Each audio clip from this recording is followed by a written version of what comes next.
This is just a little cute thing I put there. Commercial residential goes into a pot of gold. You can put public utilities, business, personal property. And this is what the commissioners will have to work with. My job is hard, but what are we really talking about? What is this little pot representing?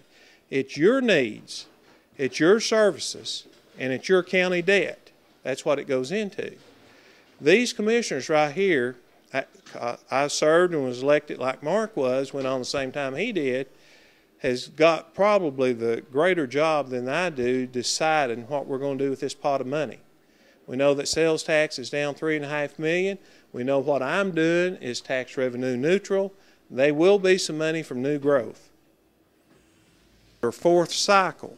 They have looked at your property during this 4-year cycle at least one time during the 4-year cycle. So I've got a lot of technology or a lot of experience, but I need to upgrade the technology. And I think it's going to be very important, and I've talked with some of the commissioners, administration, and we're going to do that because we've bought a system called Sigma that basically we don't have a lot of support on. It hasn't been changed since 1994.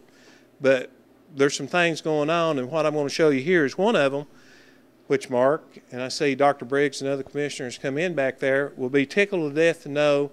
And I think we're the only county that's going to be using this technology because our mapping department has won awards after award. It's headed up by a girl by the name of Vicki Carter, and she went over to Charleston, South Carolina, and one of the things that we're going to do that we can't do now, if we send a group of appraisers out to a subdivision, you see the different colors there?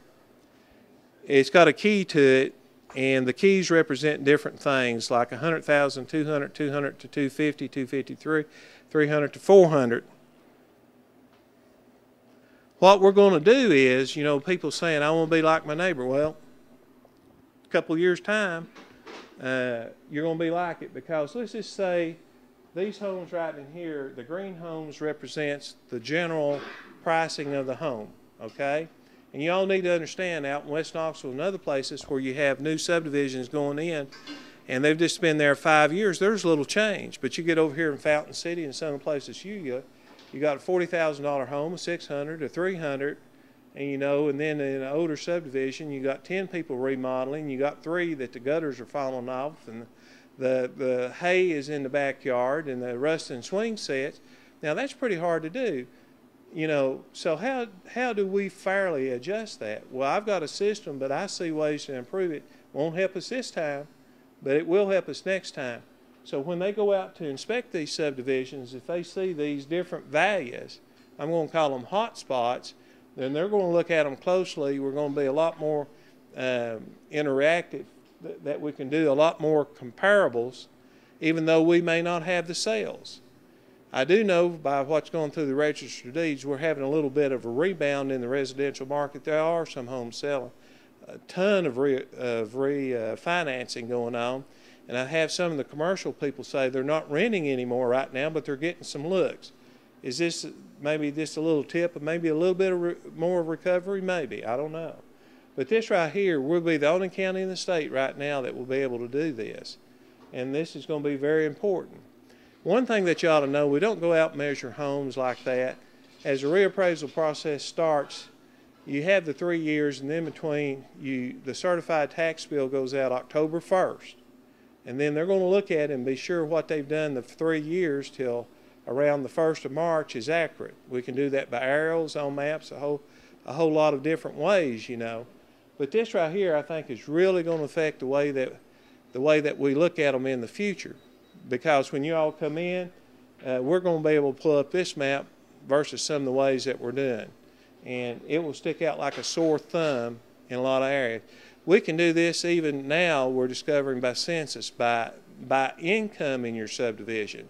So for Knox County, we've got a lot of things in the future, and I'm talking about the near future. Is John still here? He's with the IT department of Knox County. And John is helping us with a lot of these little details. We're also going to have a way to be a little bit more efficient in that when we go out, we're going to have like a walking route or UPS, and that we don't hodgepodge all over this map, but we're going to be able to do it a little bit way. And the way that came about as they built homes up and down Emory or some other roads, you might have two houses that sold together, but then 3 miles up the road you had the fourth, so you got 1, 2, and then 3 miles later you got partial 3. So we're going to have to figure out a way to do a little bit better on that.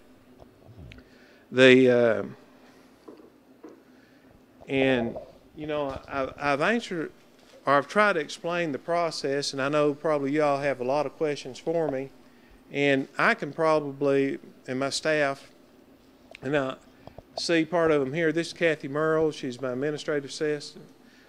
Bob is Coho. What's your name? Paula Leonard. I'm sorry. I told him I was going to give him a hard time. Jordan Taylor back there. He's awfully good on the computers and whatnot. So I do have a good team. I think with some management and a little bit of foresight, then we're going to be able to do a lot better job in the future. We've not done a bad job this time. The perception with Knox County, you know, a lady called me, and I don't mind to share this with. She asked me what planet I lived on. Okay, that was my call. I'd give her a name. If she had left me my number, I'd have called her back.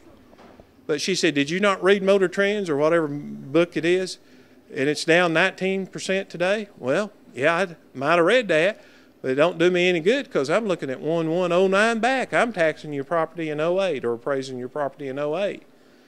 That's going to be on the next cycle.